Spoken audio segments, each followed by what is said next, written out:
So, Tim, Geni, welcome to the Weekend Warriors Fishing Podcast. We appreciate you taking the time of your busy retired days to sit down with us. Tell us a little bit about yourself. I like to call you Uncle Tim. Is that all right? Whatever you want. Pleasure coming on here, Brandon. I've been waiting to chat with you guys. We talk a fair bit on these and texting back and forth, and gotten some good feedback from what you guys are doing. I really appreciate it, and what you guys have set up, I think it's a good thing. A lot of people have said, like we want the younger kids getting involved, the younger men getting involved, and this is one way to make sure that takes place. I mean, education is key. So, but a little bit about myself. Well, I've been fishing a long time. Started with mother taking me out when I was probably about 12 or 13 years old. So not dating myself, but that'd be quite a few years back. About 50 years back. Anyway, well, you're only about 35, well, I like to tell people that, but I don't know if they.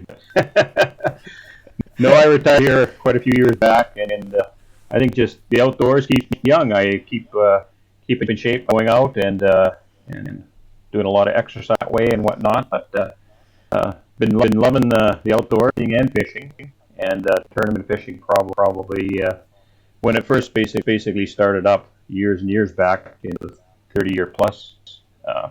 My first tournament I fished was on Last Mountain Lake, and I quit after the first tournament. I said, "I'll never fish again. This is I can't believe how good these guys are. There, and there's a lot of out there, and a lot of up and comers and that are still in the industry. And I'll tell you, it was humbling to say the least. And but I continue to do it. I didn't place in the tournament at all. Probably like 100th out of 102 teams, and I didn't do well. But just said to myself that I was a better angler than that.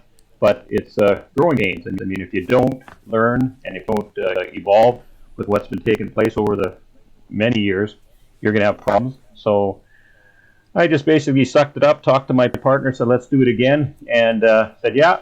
And tournaments in Saskatchewan were just starting to go. In the States, they'd been going for a long time. Bass were big too, and the walleye circuits were going for quite a few years before Saskatchewan. Alberta, Manitoba, all of Canada started going harder. And anyway, so jumped right back in and fished the Coppell Chain Lakes. They had a tournament went on there, and we ended up in 5th place. So we then said to ourselves, "Well, we know we're good enough to compete," and we continue to fish them and never look back after that. So I've been doing tournaments for around 30 years now. Exactly. I don't know, but it's been a while. Yeah. Definitely experienced. Yeah, you got to put your time in. I mean, that's the key.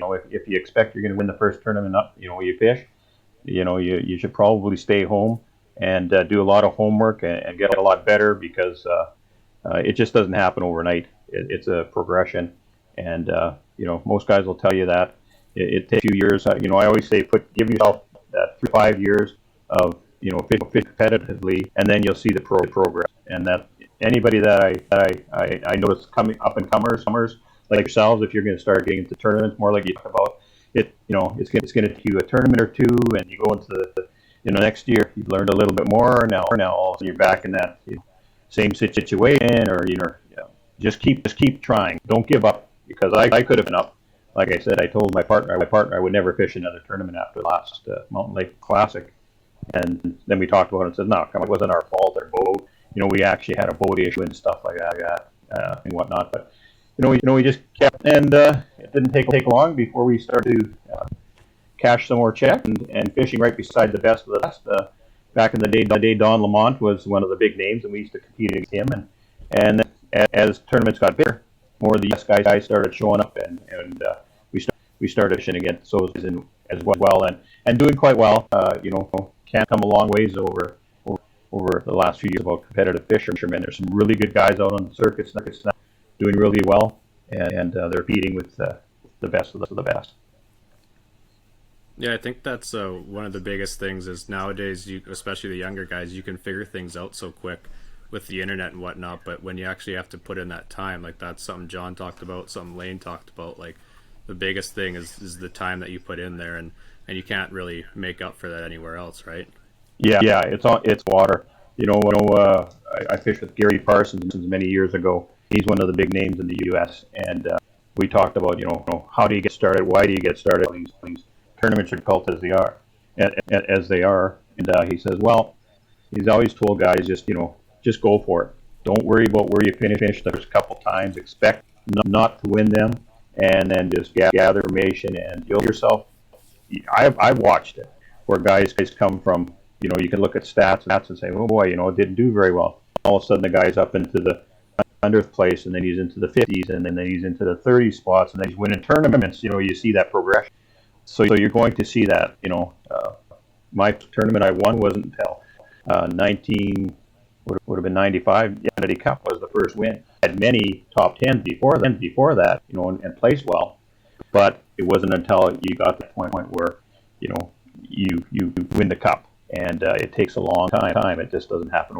I've seen young guys win, really good anglers, and there's great anglers now too. A couple of young guys, the Fleur boys, when they were young, fished a tournament at Regina Beach, and they ended up winning that tournament. They were like in that 18-year range, and now they're forces to be reckoned with. They're anglers, and they do well all the time. You can do it when you're young.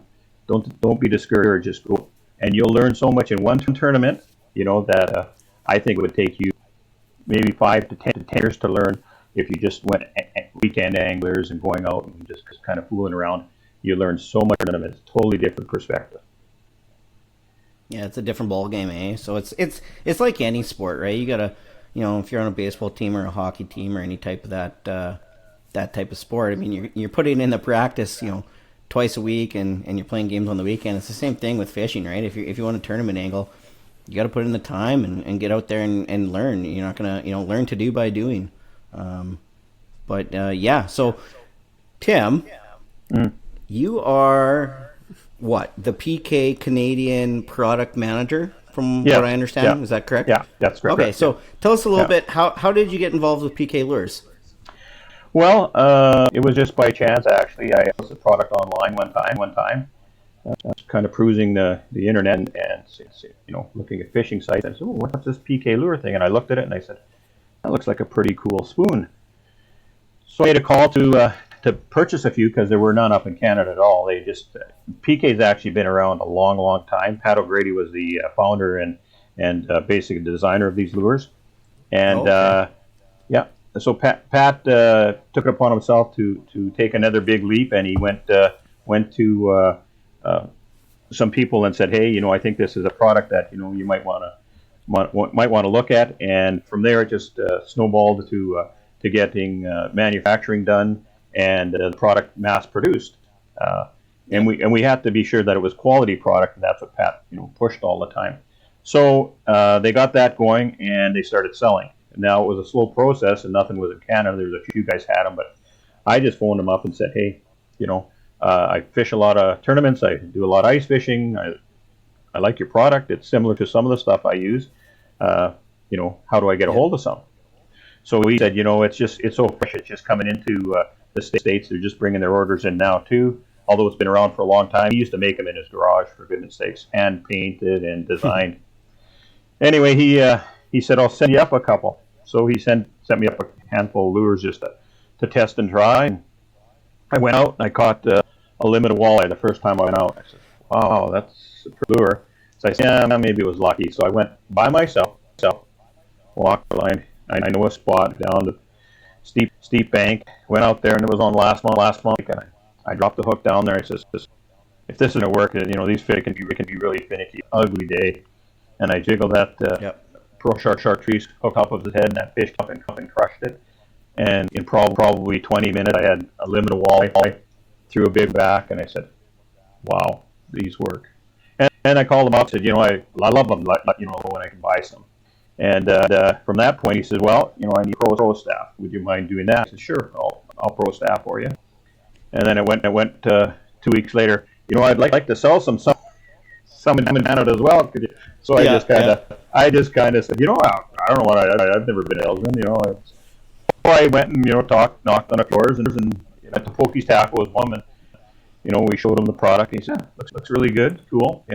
We'll see what we can do. Next thing we know, it just now across Canada and purchase it pretty much in any store that you want, or online, or whatever. It's out there, and people are looking at they're saying it's a good product. I mean, there's tons of good products out there.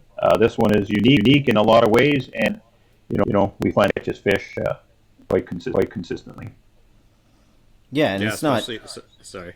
Oh no! I was gonna say for something that's been around that long too, and it still is a consistent producer of fish, right? Like it's not like it's just something about that it's a simple concept. Yeah. So when you're saying that, like talking about switching up spoons and whatnot, is that more when you're marking and they're not committing, or is it more if you're not seeing anything at all?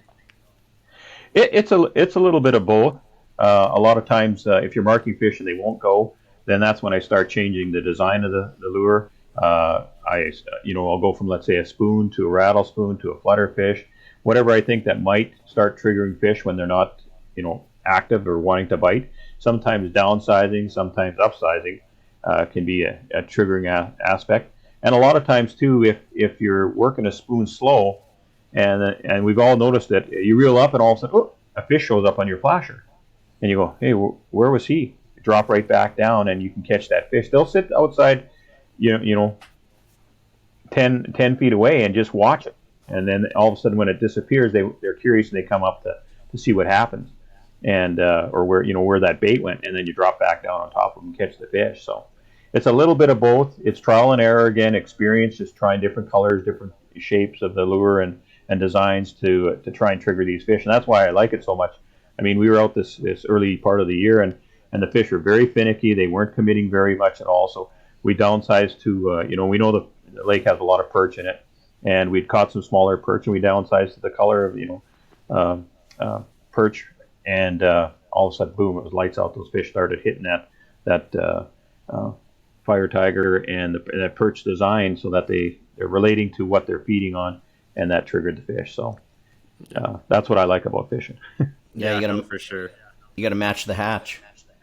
Yes, exactly. Yeah. Yeah, that's what I noticed. Yeah. Definitely, like obviously you'll never not have fish that will come and look, and like they'll always sometimes never take it, right? But I found this year at the start at Last Mountain, it was the number of times that they were turning their nose up at things and switching things up was abnormal to me, I thought. But eventually they kind of decided they were hungry. But yeah, so many marks that just decided not to commit.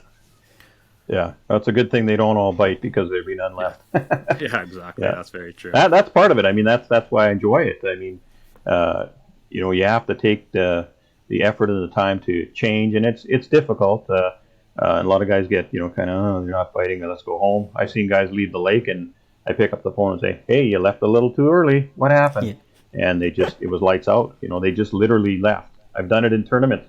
Left one spot and came back, and the guy said, for an hour and a half, they never stopped biting, and you're pulling in just the tail end of it, and you missed it. It's timing is key. Yeah, for sure. So, Tim, I know that you're a wise man. You've been fishing for a long time. You and I were talking about this a little bit in the past, but with winter coming to an end here, we got late ice, and spring fishing is right around the corner. Right. What kind of things are you looking for to locate fish? Well, number one, safety. I mean, we've got some warm weather coming up here.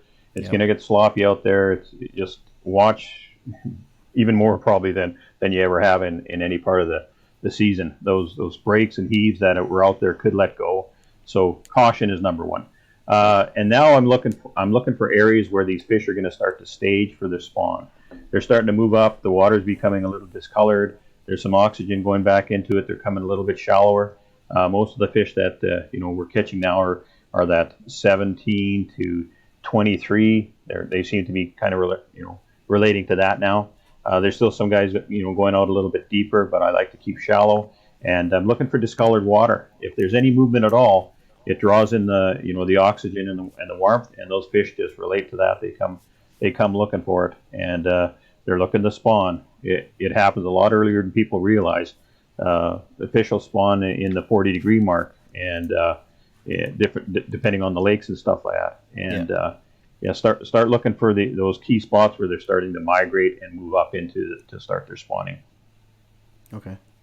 For sure. And best, what's kind of your go-to presentation for this, say, a late ice walleye bite?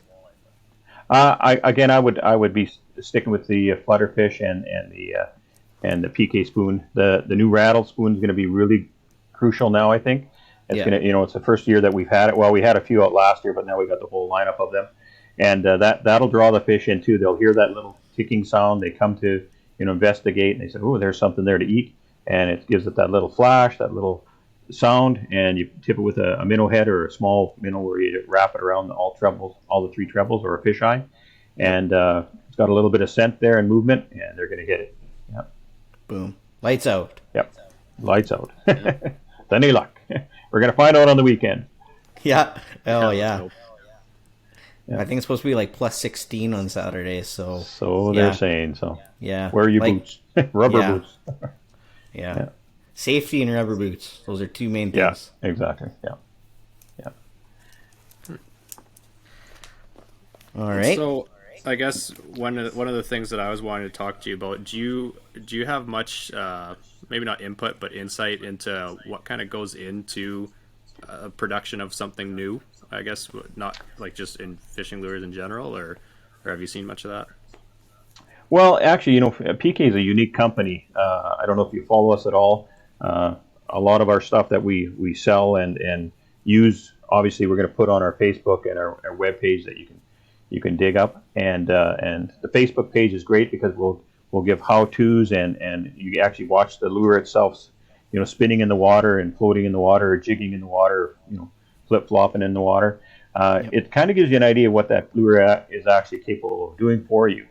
One thing that we've done over the last little while is we have actually reached out to anglers and said, "Hey, what kind of colors would you like?" Or what do you think of this? And we kind of plant the seed of what do the anglers out there want, which is unique to most companies. They just build something and they do a lot of it's great product, but we like to get the anglers and people that are looking for colors involved as well. So you'll see a lot of times PK will say, "Hey, what do you think of this? Is there a color preference that you'd have?" And guys will put their ideas in, and then the owner Kurt owns the PK Lures now, and he'll take a look at it and say, we get a lot of interest of people wanting for certain lakes, and we know it's a good on other lakes, but let's go with this color. This is a good idea, and we talk it out, and he makes the decision, and we come up with some really cool ideas and colors, and it gets the anglers involved as well, and we're out there to make everybody a better angler, and that's one thing about PK. We're trying to strive to do the best that we possibly can, and if there's any issues at all, we want to know about them, good and bad, and that's the beauty of our company. Yeah, that's one thing that's always kind of flabbergasted me, is like, where do companies come up with these new designs? Like, how there's so much out there. It's like, how are you coming up with something that hasn't been done before? But PK and like lots of other companies continue to do that, and I guess got to be very creative. But then I guess when you are talking to other anglers, they're the ones spending lots of time out there, right? So that's right. It's me and you that actually drive the interest into what does a fish want, what does an angler want, what are we going to build here so that we can up our game here and catch more fish. And that's the nice part about it is just knowledge and getting it from everybody. I learned something from Brandon the other day. We were out fishing, and anytime I'm out fishing with different anglers, I always pick up something little. And if you're out there watching and paying attention, whether it's out there with the person or the internet, pick up those little pieces, little tidbits that can be huge for success in anglers, whether it's in the wintertime or the summertime. It's all crucial in how you're going to perform, whether it's tournaments or just out fun fishing, regular Joe, weekend warrior, like you said, having a great time on the water, your kids catching fish. That's critical. Just pay attention, and it's going to work for you. Perfect. I don't know what kind of tip you picked up from me, but it's probably not useful. But yeah, like just swinging back to like the evolution of like lures and always like coming up with new designs and kind of staying ahead of the market a little bit. PK just came out with the Ridge Rattler, the new rattle bait. Yep. I see you guys posting about it, and you guys keep saying, "Oh, we were late to the rattle bait game," but you guys did something a little bit different than some of those other lipless rattle baits, and what exactly did you guys do different? Is a little bit of weight on the front end? What can you kind of tell me a little bit more about the design? Exactly. It's got super. They're really loud. I know you own a few of them now, and if you give that thing a shake, it's gonna it's extremely loud, and it signals the fish, and the way it's designed to keep the nose down, it's very unique, and the eye itself is designed so that it looks like it's trying to take off on you, and the color schemes are second to none, and the finish and the quality hooks. I think it's an all around just great lure that is going to be deadly in the winter and just as deadly in the summertime. So Yeah. I think that's going to be one of the home runs that PK's hit over the years. Yeah, And, I actually. you're going to start seeing it more and more and more, and you're going to have to. It's just, I mean, we literally have just got the orders in, and talking to Kurt, they're filling them as fast as they can and selling out just as quick. And so, I mean, just keep your eyes on the tackle shops and ask for them, and it's one of the lures that you're going to want to have in your tackle bag for sure. Yeah, and like pokies right here in Regina, when you guys did drop that lure, pokies was one of the first places to get them, and I was away, I was out of town, and I had to go onto their website and make sure I got a couple because I went to go pick them up and they were pretty much sold out already. So Yeah. if you're from around Regina, definitely talk to the guys at Pokies. Like they're always bringing in top notch PK products as well. But they do sell out fast. So yeah. There's a lot of good tackle shops like that keep on top of the cutting edge stuff, whether it's PK or Northland or Rapala. They're always there getting the best of the best for the anglers, and that's what we want to see out there.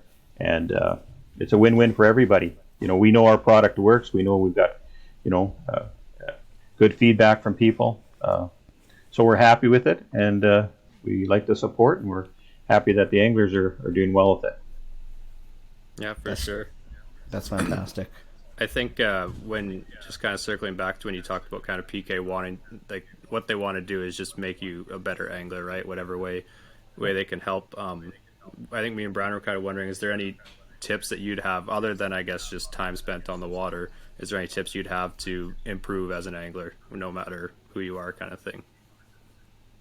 Well, I think the biggest tip, the guys have always said, I don't catch very many fish. What am I doing wrong? I think the biggest thing is just doing a lot of research before you go onto that body of water, making sure that you're after the right species of fish. If you're fishing a lake that's just full of perch and you're throwing out a massive spoon down there, chances are you're not going to get bit very much. So make sure that you're targeting the fish, the species that you want to catch. And that means if it's a walleye lake, you're going to be going, probably anywhere from half and then down to an 1/8 ounce, maybe sometimes a little bit lighter, but you're trying to stay in an area where that fish is actually going to want that, because most walleye, if you get a 12-pound walleye, that's a really big fish. But most of the people that are going to be out fishing, and most of the fish are in that, 1.5 to 3 pound range. That's the size that most people are going to catch it. And just matching, again, we talked matching the hatch and making sure that you're fishing for what the species and the type of fish that you want to catch. Again, perch lake or a pike lake or a walleye lake, it kind of depends on what you're fishing for and targeting that. You're not going to go out there with 40-pound test and drop down a little PK lure or another smaller lure and expect to get bit. You got to match everything down. The rod and reel's got to be the proper rod and reel. You got a lighter line and more finesse. And if you're fishing for big pike, you're going to drop down, Dacron, 40-pound Dacron and big trebles and whatnot, and monster size baits. but that's when you're going for that species of fish. So just keep that in mind. Just kind of go to your tackle shops. They're very informative. They tell you what's hot and what's not, and what guys are using, and you'll see it switching. It's kind of funny. Guys don't realize how much the fishing will switch from one day to the next, or where you can have a really hot bite and go back out and absolutely zero. They're gone. So you got to adapt and move and find those fish. We were on a super big bite here this early part of the year. Had 2 solid days of, probably 50, 60 fish at least, maybe more. It was a good bite. And third day out, we're going back. We didn't go there. Why didn't you go there? Well, we wanted to try someplace else. And guys become a little bit they don't believe you. Why would you do that? You had such a good bite going. Well, I know the lake, and I know where these fish are moving to, and I have a feeling that they're going to be over here, and I want to see what's going to happen, because within 2 weeks, the fish that I was on will not be there. They're going to move. They're going to drop down deeper. They're going to play around. I'm going to check my other spots where I know that. And, a bit of a fish head, but I keep track of my best bites and when they were and what location. So I can actually say, well, okay, I can look at my calendar and say, you know what, last year we slaughtered them here. Chances are they're probably going to be there again. Check it out. They're usually there. If they're not, then we're moving to spot number 2, because one of these spots are going to be it. And it's not unusual for me to actually literally, and I don't like to sit around, and guys can attest to that, to move 5, 6, 7 times and find them on the 7th drop. A lot of guys that do well, that's what they do. There's little pockets of fish, and you got to work to get to them. It's okay to go to the meat hole where everybody's fishing, and then when it slows down, then what do you do? But take the time to keep moving and just experiment and know what you're after, to pursue it, to catch it. It's that simple. Yeah. Right. Especially like ice fishing season, like mobility and like you mentioned, adapting is so key. Like everybody, you're literally on a lake that's covered in ice. You're gonna drill one hole. You can't just expect that you're gonna drill right on top of a pot of fish. Right. You got to make sure that you're locating those fish and being mobile, and eventually you're going to figure out some patterns, you're going to figure out some spots, like you said, and then it's all personal, how you take that information and transfer that into other seasons and next year, and what lure you're using, and pinpoint things down afterwards, but find the fish first, right? So right. I think those are some really good tips that you dropped there, Uncle Tim. So Uncle Tim. But you did say 2 words in all of that caught my attention. Big fish. So let's talk about that a little bit, Tim. Like, I know you've caught some big fish. What's the biggest walleye you caught? My biggest is 15 pounds, 12 ounces. 15 That's the biggest walleye I've ever caught. Yeah, that's a big walleye. Yep. Now, was that the one at Vanity? That was one of the fish. That was the big walleye that I actually caught, and we, me and my partner Dan Delinsky, won the Vanity Cup back a few years back. A few years back, yeah. I was just getting born that year. Yeah, you were saying you're a year old. Yeah. Well, I'm an old man. Come on. Yeah. You were catching 15-pound walleye, and I was just in diapers yet. So. Yeah. I wasn't even a person yet. Well, I've been doing it a long time. Yeah, you were just. I got Yeah. You were just a thought, Logan. Yeah, exactly. There you go. Yeah, I've got 9 walleye over 14 pounds. Wow. 3 of those were in tournaments when I caught them. So, but, yeah. Wow. Yeah. And you know what? That's a bit of a feat I think. But a lot of guys caught some really big fish, and it's all about being prepared and preparation and knowing what you're targeting and how to do it. And guys like yourselves, just starting to want to get into some tournaments, do it. It's a great way to learn, and you'll learn a lot of the other anglers, but you gather some friendships too, and guys will pass on information to you and give you that little, maybe try this or try here or do that, and it'll make you a better angler as far as I can see. Yeah, that's one thing I was kind of wanted to ask you about with tournaments is, like, obviously you can't hide where you are, right? Like other people can Right. see where you're going right off the bat. So is it more of like is it lots of kind of follow the leader and then be prepared with different tactics that might trigger them, or is there guys that will go way out of the way to their spots and try to get away from the groups? I like to do both. I like to make sure that I'm finding fish that nobody else has found. Uh, Paying deep, it's painstaking. I mean, there's a lot of lakes that I know where the bite is. I don't even pre-fish that spot because I know the fish are there. I'm looking for a spot that nobody else can find, and it's happened a lot, and I've done well because of it. And other anglers have done well because of it, because they're looking for that little spot on a spot that may only hold 5 fish, but 2 of those fish are the ones you want. 2 hogs, 8, 9, 10, 12 pound fish. Those are the ones you want. So that's what you waste your time looking for those key spots, because everybody knows where there's always the community holes. There's always the milk run or the spots where everybody's going to be. The key is to find something a little bit away or a little bit different, or present your bait a little bit differently than the next guy, and hopefully you'll be able to catch the fish that nobody else got. So Yeah. Well, yeah, you're only looking for 1 or 2 bites, right?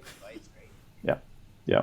When it's a tournament like that, like, I mean, most of the time you can go out and you're going to catch your small fish in most of the spots that one drift. Normally in a tournament, I'm not all the time, but the majority of us that do it enough, you're done pretty soon, or pretty quick, and then you're searching for the big girl, and hopefully she's with the small ones. But if she's not, you better have that one spot where you can go to and pull out just a couple fish or one fish. That's crucial.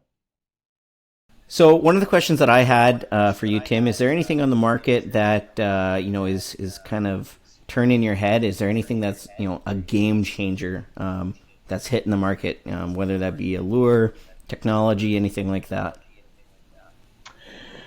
Well, there is. In the last couple of years, some of the companies have come up with some really innovative stuff. Garmin has come out with live scope and Panoptics, and now Humminbird is now coming out with a Mega Live, it's called.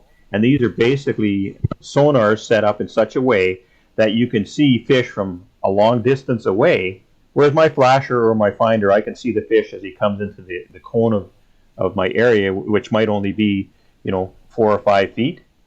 These things can be adapted to the ice and in your boat, where you actually spin them around and you turn it one way or the other, and you can actually see fish that are moving in the distance. And you can actually then move your boat to that location and try and catch those fish. Some of the people using them ice fishing now are having great success. They'll hit a hole, they'll drill it, scope it, with their live scope, and look around, and nothing here. Move to the next spot. There they are, and they'll move ahead, and they'll slide into that area maybe 20, 30, 40 feet away, and that can be all you need to find those fish. But I think that's going to be a game changer. The fish, you can see exactly how they react to your bait when they come into it. You'll see your bait up and down and moving, and they'll take off, and the next time here they come, then you slow it down. So it's actually another piece of the puzzle to make you a better angler. But I think that's in the last couple of years, that's going to be the top thing that I've noticed. And in the future, I think you're gonna you see the prices going down, and you're gonna see a lot of guys using them, just like flashers and fish finders in general. Back in the day, there was hardly nothing out there. The prices were really high, and they'll slowly start to drop down. But yeah, they're game changers. A lot of guys find a lot of fish where I miss them if I don't have them. Yeah, so yeah, and like right now, like those units are quite expensive, like you said. So I mean, for the average Joe or the weekend angler, it might not make sense to go drop 3, 4, 5 grand. But I mean, if you are looking to up your game and you do have the cash flow, it's definitely an option. Yep. So yeah, I mean, they're pricey, but everything always is that way. I mean, like I said, when I started out, the first fish finder was $450, and it was I can't afford that. And they went down to $299, and I grabbed one, right? And it was like, I mean, it was terrible, but it gave me the depth. That's all I wanted. I wanted to know where I was. Being blind is no good. No. So, yeah, that's one thing you're going to find is gonna be major, and they're getting better, and they're getting easier to use. Right now, they're not so user friendly, but if Mega Live from Humminbird, kicks in the way they're talking, and and other companies, Garmin, Lawrence, are all getting better and better and better. I think you're going to see some real big results out of owning one of those. So. Yeah, for sure. Yeah. Never giving away my flasher, though. I mean, ice fishing, I think, is crucial. In the summertime, we've got different liquid crystals as well, but I love my flasher still. It helps me. It tells me how that fish is reacting to my bait. That's critical as well. My Vexilar 30 is just amazing. Yeah, I think that'll be something that, although there is like the live imaging and stuff coming out, that flasher will be a mainstay for people. I think it's one of the most useful tools you could have out there. Yeah, and the weekend anglers and guys that just like to fish and be out there, it's affordable and it works extremely well. You can tell what that fish is going to do, whether or not he's even going to bite, and if he's there. That's the key. Yeah, exactly. The biggest thing is just knowing if anything is there at all, if you're wasting your time or if you need to move. Oh, 100%, yeah. Fantastic. All right. I think we've had you for almost about an hour now, so we're going to transition into probably our Q&A part of the episode, Logan? Yeah, I think that'd be a good idea. Got some questions for him. So yeah, we I think like you saw on Facebook and Instagram there, we post a little questionnaire for our listeners when we have a guest coming on, and we think that they might have some questions for them. So yeah, we have a few here for you. If you're able to answer them, great. Sure. But so the first one here is from you might even know him, Travis Hamolin. Oh yeah, Travis. Yeah. So Trav says, what would you say is your biggest fishing achievement to date?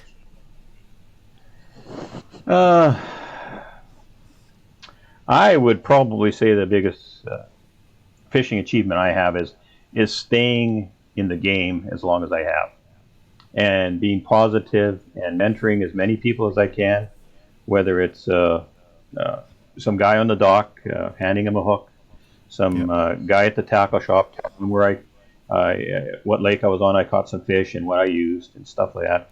And I've probably, I don't know how many, but it's a large number of anglers that I've got into tournaments, and they're fishing tournaments to this day because I've taken them out or I've told them about it, or that achievement is there because I've kind of directed them to say, hey, it's a lot of fun. You'll learn a lot of stuff, and that's probably my biggest achievement. Yeah, I've caught a lot of big fish. One was the ice fishing world record from the Freshwater Fishing Hall of Fame a few years back. Yeah, with the PK lure as well. Yeah, that was important. That was big. It put PK on the map. But the good Lord's that one that brought that to us. And the bottom line is just staying in the game and enjoying it and loving it and passing it on, my passion, to my children and other people out there, whether they're 3 years old or 103. Just helping them out as much as I can, and that I think is what I like to remember myself by, if you want to say it that way. But yeah, and that's it. I think that's pretty dang awesome there, Tim. So yeah, I guess for our next one here, we have one from Shayna, who was our first guest on the podcast here. She was kind of wondering, how do you use lure color in your fishing strategy? Like I know we talked about matching the hatch, but PK also has some pretty vibrant colors and whatnot. So kind of how do you play color into your strategy there? Right. Again, that's like experience is crucial, but I've always looked at if somebody asks me that question, I'll say, when it's really sunny out, I like to have a flashy lure. That seems to draw the fish into me a little bit quicker. They see that flash, it's like a minnow darting in the water, and they'll come and investigate it. So when it's sunny out, and not real cloudy, broken cloud, I like to use a flashy lure. The gold, this gold PK flutterfish has caught, and it comes in the spoon. It's, in the copper, gold, silver, just absolutely annihilates fish when it's sunny out. And then as it gets cloudier or late, time where it's a little bit darker, I like to go into my glow colors. The red dot glow. This is probably one of the, I don't know of many guys that don't have one of these tied on at any given time. Red dot glow, and you charge that up. I've got my Vexilar here. I've got a glow ring on it. It's pretty cool. You just hit the button, it charges it up. So low light conditions, use something bright like this that'll, they can see it a long ways away. You turn this thing on after you've glowed it, or you charge it up, drop it in the water, and you can, I've seen it in the summertime. I put it out there, and we've got a small lake we use, and we just, holy smokes, I can see that in the lake way out there. Fish is the same way. He sees it a long ways out, and then it's got a little bit of vibration and comes to bite it. So stick with your, if it's early morning, later in the evening, glow colors, and rattles, of course. Now that's an extra whammy to them. They can hear that and they sense it. There's a little flash, and they come and they eat it. So that really helps. So, and that's in regards, when you're ice fishing and whatnot.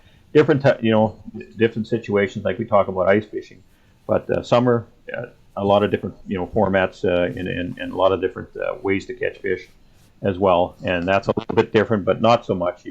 Again, flash, color, speed, all that sort of stuff, all worked into one will pay big dollars, big dividends for you. Right. Awesome.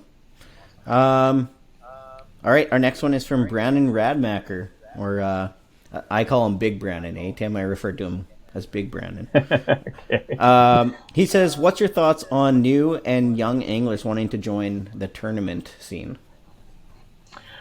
I am 100% for it. I think the sport is growing. It's, so much so that in the last couple of years here, not even with COVID. I mean, COVID's really kind of exploded just everyday anglers. But even before that, you're seeing a big, number of anglers that are just up and comers, and they're getting into it. And the beauty of this is so much of the stuff that I learned back in the day. I had to, I didn't even have a fish finder for the first tournament type of thing. There was nothing around. And now with the education that they have, the books that you can read, the magazine, the videos on YouTube, and the internet all over the place, and guys reaching out to help these anglers. There's so many different guys out there putting their stuff on the internet to make you a better angler. It's it's almost like a no-brainer. I mean, they'll tell you how to tie it on and show you how to do it and whatnot, and the conditions and the water temperature, you name it. And that is just so crucial. If you just take the time out to just, take 2 weeks out. I think if a new angler just took 2 weeks out of his schedule and just sat there and just cruised through all that sort of stuff, man, even that alone would make you a better angler than I was, my first 5 years in a couple weeks. It's just exploded with the social media. It's helped so much, but good and bad. But it's really helped the guys that want to get better fast. And that's why you got to keep up on your game and whatnot, and always advance yourself. If you don't, and you sit back in the bushes and don't get better, you'll pretty soon you won't be succeeding. You won't be cashing those checks. You won't be catching as many fish, because everything is advancing and advancing. And it's not that you have to have the best of everything. You can have second hand. You can have lesser quality, less expensive, as long as you have it, though. Never go out. You got to have a fish finder. Like if you went out without a fish finder these days, guys would be looking at you. What's going on? And it doesn't have to be expensive. You can pick them up for $100. Just have something on there that'll tell you how deep it is, if nothing else. And a temperature gauge. That's we didn't talk much about temperature, but coming up this spring, you better be watching your temperatures when you're out fishing, because you don't want to be sitting in 40-degree water when there's some place that's got 52 degrees, because that's where all the fish are. Yeah. So. No, I think that's a really good point.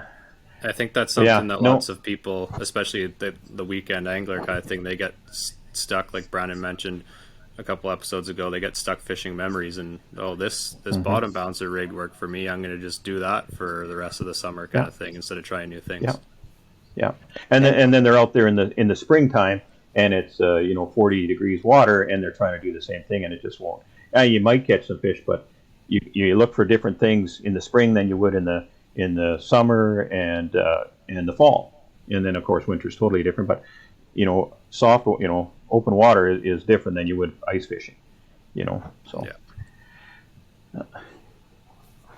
so I don't know if I'm looking through the questions here, and it looks like lots of them, unless Brandon had one, it looks like lots of them were kind of answered throughout. Like there are some questions about how to find some pre-spawners, but you talked about kind of where you want to go look and everything like that. So yeah, I'm not sure. Did you have anything else for the questions, Brandon? No, I think Tim, you kind of covered everything already in our conversation leading up to the Q&A aspect of it, but from our listeners. So yeah, you did a really good job touching on a lot of these questions, and you gave out a lot of great information for us. We're gonna take what you had to say tonight and use it on the lake for ourselves this weekend, and I hope our listeners do the same. Right. You are a super Yeah. wise guy.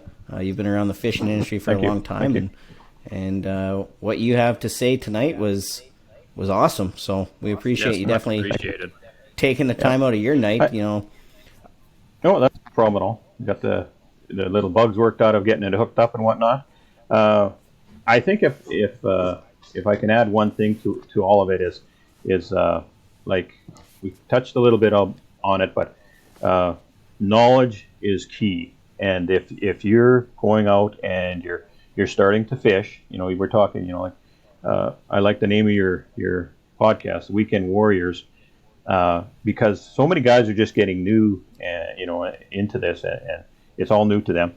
It's take the time out to learn a little bit before you get on the water, and that means boat etiquette, how to launch and what to do, everything on your straps off and everything before you tarp off before you pull into the lineup, and just it'll make it so much easier and better for you if you just take the time to learn a little bit about the sport and reach out. You can reach out to yourself, with the questions, or myself at PK Lures with any questions that you might have or any ideas and whatnot, and just take the time to be safe out there, courteous to other anglers, and enjoy the outdoors and what we have to offer here in Saskatchewan and all across Canada. I think Yeah, that's the biggest thing. great Enjoy summer. those outdoors. Yep. Yeah. Yep, for sure. Yeah. So And you're gonna oh, sorry. No, go ahead there, Tim. We can cut me out. You're probably gonna you're probably gonna see PK's. We've got a lot of a new summer lineup coming out, and start watching your show. Your stores. They're gonna, you can pick up. There's some videos we have about our new. We've got what we call the a few of the. I'll show you a couple here. This is coming out on PK pretty quick here. None of the stores have it. It's actually a floater, and it's a wobbler, and this thing wiggles in the water, and it actually triggers fish. It's another system that we've got, and it's put on I'll show you here real quick. And there's other things that we got coming out. Just keep your eyes open on PK Lures and your tackle shops. And it's a worm harness that is actually Kurt from PK Lures used this in the States a lot this year. It's called a PK wobbler. Oh, nice. Yep. And it floats. And I'll tell you, it moves, and you can watch it. We've got some videos actually out there on PK's Facebook page, and that thing shimmers and wiggles in the water like crazy. We've got a new disc coming out, which again, it's all reactionary, shakes in the water. The live bait is wiggled in the water. You put them on bottom bouncers, and stuff like that's going to be catching fish. That new PK rattler we were talking about. We got rattles.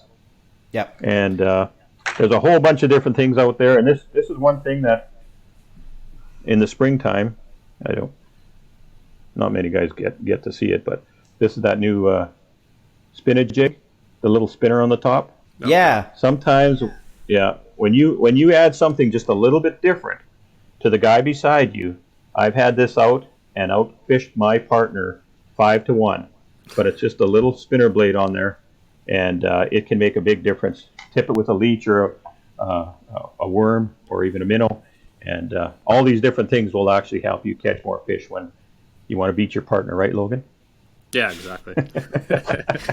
Yeah, no, I definitely noticed that, PK's using a lot more blades and like spinners and all kinds of stuff on a lot of their products. So that's definitely key too. Yeah. So yeah, definitely everybody that's listening, keep your eyes out. Obviously PK's got a lot coming. They're a super innovative company that's, going to be pushing the limits here in the lure markets. So keep your eyes out and ask your tackle shops.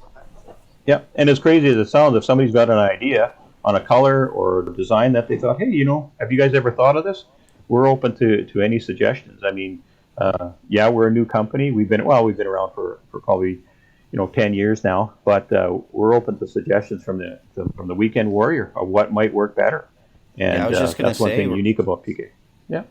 we're gonna have to get a weekend warrior color made up here. Oh, We could. that would be pretty Yeah, cool. yeah. We do have, there's some stores will have an exclusive color, so you're going to see more and more of that out there coming out, where the guy wants to, I would like to see this color or that, like some stores there will carry a certain color only because that's their, the biggest seller. But you know what, I've had, what I thought was the best hook out there in the world, and the great color, and the guy beside me just pounding them on a different color, and I don't hardly use it enough. But so I learned my lesson, and I carry kind of everything I've got. And Tim, before we let you go here, you did mention that you wanted to do maybe a PK Lures giveaway for our listeners. Yeah, for sure. A lot of the new products that I've got here. Ugh. Where to do that again? Okay, sorry. No, I'll do. I should have had some water here but I'm okay. We'll get her done. Oh, you should add a whiskey. Not too. I seen you drinking one. Whiskey. Yeah, I seen you. There, Coke and ice in there. I figured there's a little bit of whiskey in there. Anyway, go ahead. No. Okay. All right, before we let you go here, Tim, you did mention to me before we started the recording that you wanted to announce maybe we were going to do a little bit of a PK Lures giveaway. Yeah, we're going to, some lucky viewer or listener, somebody who watches the show, the podcast here, if they share and like and comment on your social media stuff, I'm going to send them some of the new wobblers and some of the new summer stuff that PK has coming out, and they can use them this spring and summer and catch some walleye. So, fantastic. If you want to do that, then we'll get your name in there, and somebody will win it.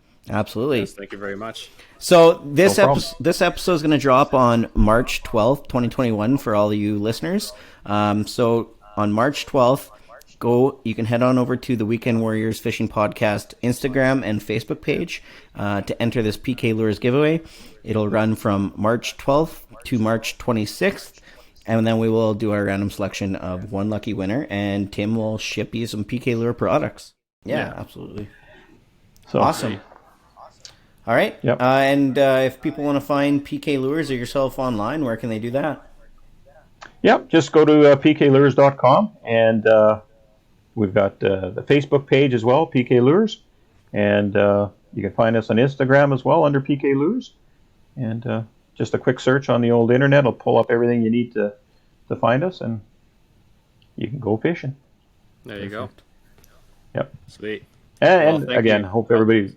Hopefully, again, if you have a question, by all means, just send it off to us at PK Lures on our Facebook page or right through to the website, and or contact you guys, and you can pass it on. We get information from people all over the place. Some cool stories. We really like to share them, and we're happy when we see them. Like we know that we're helping anglers out catch fish. So. Yeah, for sure. Well, I think I don't have anything else to add. Yeah, no, we appreciate you sitting down with us, Tim. It was definitely a pleasure, and can't wait to get out with you on the ice here at Late Ice, and we'll see what we can do. You can show me the ropes. All right, sounds good. Keep in touch. All right, We'll talk to you later. Take care. Thanks, Tim. Yep. Bye. All right, there you have it. A fantastic interview with Tim Geni from PK Lures, Saskatchewan angler, tournament angler, past walleye world record holder. The guy is, he's just a first class act. He's a class act guy, and we really appreciate him taking the time out of his day. We know he's a busy guy. A retired life is tough, and my favorite part about that interview is one of our listener Q&A questions from Travis. When he asked him, what was one of your most memorable fishing achievements? I think the question was.